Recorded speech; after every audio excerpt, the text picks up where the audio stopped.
हाय आर्मीज, आपको स्वागत है मेरे YouTube channel BTS corona 111 Bhojpuri song. मुझे लग रहा है ये स्टोरी आप लोगों को कुछ ज़्यादा पसंद नहीं आ रही है, इस वजह से मैं इस स्टोरी को यहीं एंड करना चाहती हूँ। और चलिए स्टोरी स्टार्ट करते हैं। पिछले पार्ट में हमने देखा था कि ते जो कि अब बहुत ज़्यादा ही गुस्से में होता है क्योंकि उसकी बेबी के ऊपर हमला हुआ था। वो सही समय पर उसे बचाने आ जाता है। अगर वो ना आता तो आज शिकी जो कि शायद ना होती। ये सब सोच के ते को बहुत ज़्यादा गुस्सा आ रहा था। और इधर हम देखते हैं जैनी जो कि बहुत ज़्यादा ही खुश होती है कि अब वो ते को पालेगी, लेकिन उसे नहीं पता होता कि अब वो ते को पा नहीं पाएगी, या यूँ कहें अब वो बहुत ज़्यादा ही बुरी तरीके से अब बर्बाद होने वाली है। ते जो कि अपनी जीके को बचा कर लाता है और हॉस्पिटल में एडमिट करवाता है और वहीं रहता है। उसके पास किसी को आने की परमिशन नहीं होती है और वैसे ही उसके पास बैठा होता है। डॉक्टर उसका चेकअप कर रहे होते हैं, पर उन्हें ते से डर लगता है अगर कुछ भी इधर उधर हो गया तो फिर उनकी जान चली जाएगी।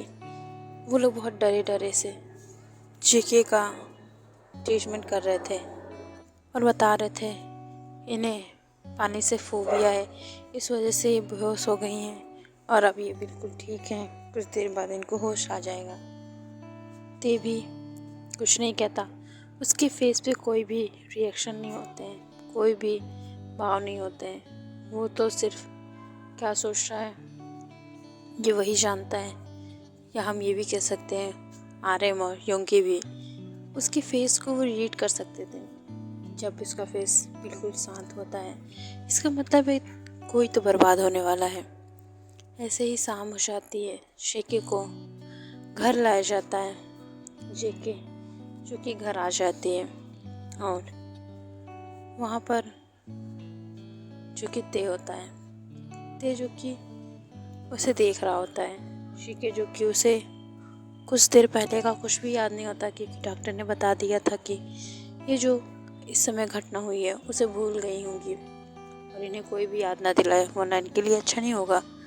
यही सब ते जो कि सबको बताता है और सब उसे कहते हैं कि स्कूल में वो बेहोश हो गई थी, जिस वजह से वो कुछ नहीं कहती है और वो ते को घूर रही होती है। ते जो कि उसे घूर रहा होता है। शेकी को पता चल जाता है कि उसने कोई ना कोई गलत काम किया है। अब वो उसको देखती है। ते जो कि उसे अपने पास खींचता है और उसके लिप्स को किस करने लगता है और कहता है कि क्या ज़रूरत थी उससे बात करने की। जेके जो कि कुछ भी नहीं कहती और उसे समझ में नहीं आता है। तभी ते कहता है क्या ज़रूरत थी उस यूवी से बात करने की। अब जेके की हवा ही टाइट हो गई थी और वो बिल्कुल भी बोल नहीं पा रही थी। ते जो कि उससे कहता है कि तुम्हें मैंने कितनी बार मना किया लेकिन तुम मेरी बात नहीं मानोगी। अगली बार से अगर तुमने कुछ भी ऐसा किया तो मैं तुम्हें ऑफिशियली अपना बना लूँगा और तुमसे शादी कर लूँगा, जिससे कोई तुम्हें आँख उठा कभी ना देखे। अब जेके जो कि डर जाती थी क्योंकि उसे अभी तो शादी नहीं करनी है, वो भी इस मॉन्स्टर से तो बिल्कुल नहीं। लेकिन ते जो कि उसे किस करने के बाद चला जाता है क्योंकि वो अपने बेबी बनी को ज़्यादा परेशान नहीं करना चाहता था। वैसे ही वो उसको देखकर बहुत ज़्यादा हॉट फील करने लगता है। इसीलिए अब बहुत ज़्यादा ही रात हो गई थी। योंगी आता है ते के पास और कहता है अब आगे क्या करना है और तुम्हें पता है ये सब किसने किया है। ते जो कि एक शब्द में कहता है कल सुबह पता चल जाएगा। और नेक्स्ट डे मॉर्निंग हम देखते हैं कि जेनी की डेड पूरी तरीके से रोड पे आ चुके थे। उनके पास कुछ भी नहीं बचा होता है।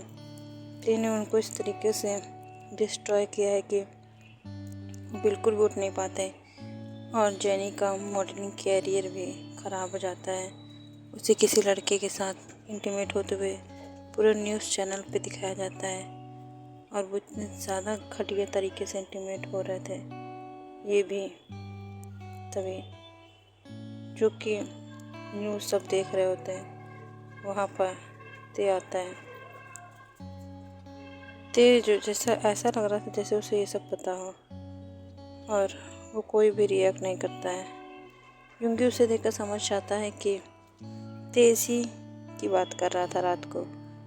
और यहाँ पर सब कॉलेज के लिए चले जाते हैं। कॉलेज जब सब आते हैं तो यूवी जो कि जेके को डिनर के लिए पूछता है।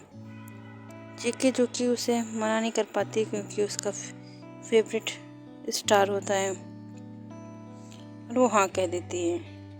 लेकिन उसके दिमाग में हाँ कहने के बाद देखी कल की बात याद आती है। अब वो फंस चुके थे कि अब आगे क्या होगा। इधर युंगी और जिमिन की शादी की बातें हो रही थी, जो कि मिसेस किम मिस्टर किम सोच रहे थे।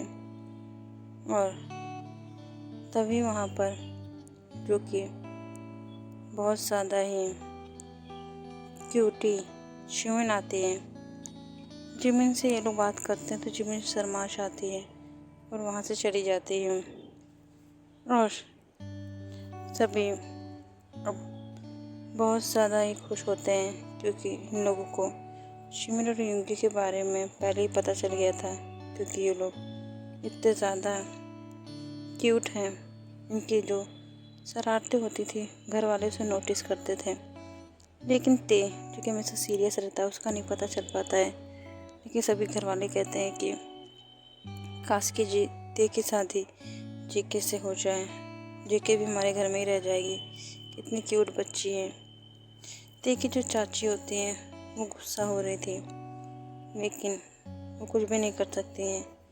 यहाँ पर जिस इंसान से वो बात करती हैं वो इंसान भी आने वाला था, और ते को पता था कि अब फिर से इतिहास दोहराया जाएगा। जो घटना बरसों पहले हुई थी वो फिर से होगी। इस वजह से वो फुल तैयारी में होता है और युंगी से कह देता है कि अब फिर से वही होगा, पर मेरे स्टाइल में। और अगर वो मेरे सामने इस बार आया जान से जाएगा। और यही सब सोच रहे थे। यहाँ पर जेके और युगी अलग ही डिनर पे जाने की प्लानिंग कर रहे थे। और उस जेके को बिल्कुल नहीं पता होता कि युंगी उसे किस लिए लेके जा रहा है।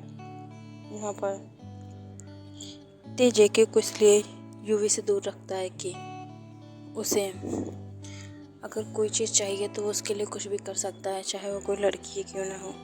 इस वजह से वो नहीं चाहता कि उसकी एंजल से किसी को प्यार हो, और ख़ासतौर पे यूवी से। और ऐसे ही शाम हो जाती है और यूवी जो कि बहुत ज़्यादा ही प्यार से जेके को पूछता है तो जेके भी उसे मना नहीं कर पाती है। ते जो कि कुछ काम में बिजी होता है, लेकिन जेके को नहीं पता होता है। जेके भी उसके साथ चली जाती है डिनर के लिए। यहाँ पर एक रूम बुक होता है जो कि 7 स्टार होटल होता है। जेके जो कि इन सब इस होटल में आने लगी थी ते की वजह से, इस वजह से वो ज़्यादा कुछ रिएक्ट नहीं करती है। खाने का इंतज़ाम भी रूम में हुआ था तो जेके भी चली जाती है। लेकिन एक कार जो कि उन्हें फॉलो कर रही थी वो किसी और की नहीं, किम तेहवान की कार थी। किम तेहवान जो कि गुस्से में होता है क्योंकि उसने अपनी बनी से कहा था कि वो और आदमियों से दूर रहेगी, बट बनी आज भी नहीं मानी। अब उसे तो पनिशमेंट मिलनी ही थी। तो तुरंत उस होटल में जाता है जहाँ पर यूवी और जेके होते हैं। यूवी जो कि जेके को प्रपोज कर रहा था, और प्रपोज करते करते अचानक ही उसके इतने पास आ जाता है कि जैसे वो उसे किस करने वाला हो। तभी दरवाज़ा ओपन होता है और यूवी जो कि खड़ा होता है, तभी वो कहता है, अरे मिस्टर किम, आप लग रहा है आप गलत रूम में आ गए। तो ते कहता है, हाँ लग रहा है कि आप लोगों का प्राइवेट मोमेंट मैंने ख़राब कर दिया। और वो जेके को घूर रहा होता है। जेके की तो हवा ही निकल गई होती है, क्योंकि वो इतनी ज़्यादा डर रही थी ते से, और ते भी इतना ज़्यादा भयानक लग रहा था उस समय। और वो तुरंत जेके का हाथ पकड़ता है। तो फिर जो भी कहता है कि आपके घर में जेके रहती, इसका मतलब ये नहीं कि आप उसे इस तरीके से उसको छूट नहीं देंगे। ते जो कि अब और ज़्यादा गुस्सा हो जाता है कि क्या वो छूट नहीं देता, लेकिन वो तो उसके मन की हर काम करता है। इधर वो जेके को लेकर अपने फार्म हाउस पर जाता है और वो यूंगी को सब बता देता है। यूंगी उसके आवाज़ से ही पहचान जाता है कि कुछ तो कर दिया है जेके ने। अब वो उसे समझाता है कि उसे प्लीज़ उससे कुछ करना मत, तो अपने गुस्से को कंट्रोल रखना। ते जो कि तुरंत उसे फार्म हाउस पर लेके आता है। जेके कुछ समझ नहीं पाती और रो रही होती है। तो उसे किस करने लगता है रूडली, और वो बहुत ज़्यादा ही ते से चिपक कर रो रही होती है। ते उसे अलग कर देता है। आज पहली बार ते ने जेके को खुद से अलग किया, और वो अपने असिस्टेंट को कॉल करके बुलाता है। उसका असिस्टेंट कुछ पेपर्स लेकर आता है। ते जो कि अब जेके को किस करना छोड़ता है, क्योंकि उसके डोर पर नॉक हो रहा था। ते समझ जाता है ये कौन है, इस वजह से वो दरवाज़ा खोल देता है।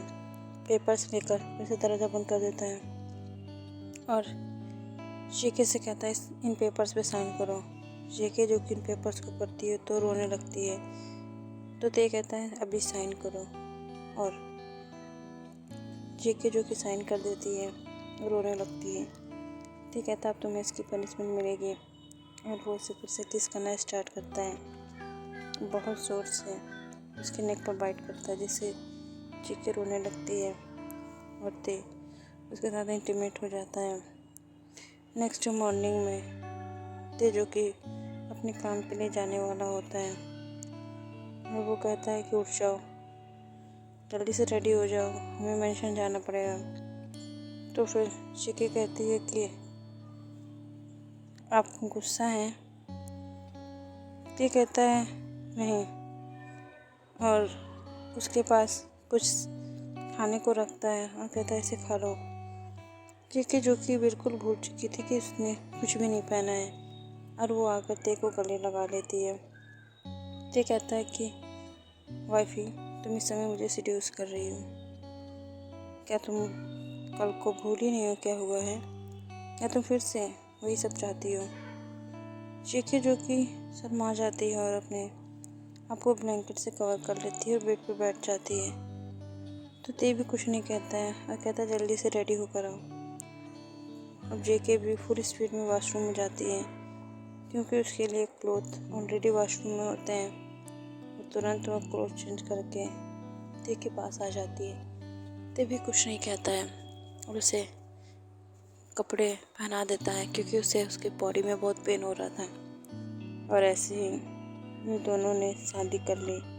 हमारी यूमिन को देखते हैं, जिनके लिए शादी का सब सिस्टम तैयार हो रहा था।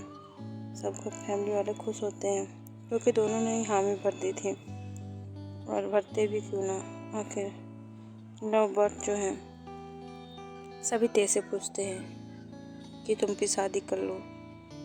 तो ते जो कि साफ साफ कहता है मैंने शादी कर ली है।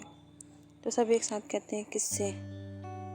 तो जेके जो कि फुल रेडी होकर आई होती है, उसके सिंदूर विंदूर सब होता है उसके मांग में, तो सब खुश हो जाते हैं और सब कहते हैं कि हम भी यही चाहते थे।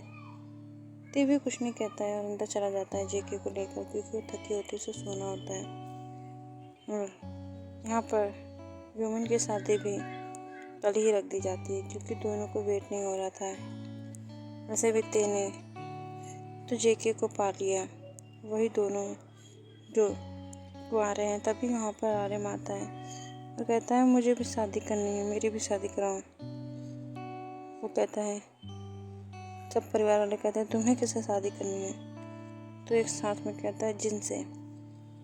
अब सभी फैमिली वाले दुगना खुश हो जाते हैं क्योंकि उन्हें आर्यन बहुत पसंद था और वो ते के इतने ज़्यादा क्लोज रहता है, तो जाहिर सी बात है बहुत ज़्यादा ही जिम्मेदार था और इसीलिए सब उनकी शादी के लिए मान जाते हैं। दोनों की शादी हो जाती है, दोनों बहुत ज़्यादा ही खुश होते हैं और अपनी फर्स्ट नाइट इतने अच्छे से एंजॉय करते हैं कि ते को चूँकि उन्हें शर्म आ रही थी, लेकिन इन लोगों को कोई फ़र्क नहीं पड़ता।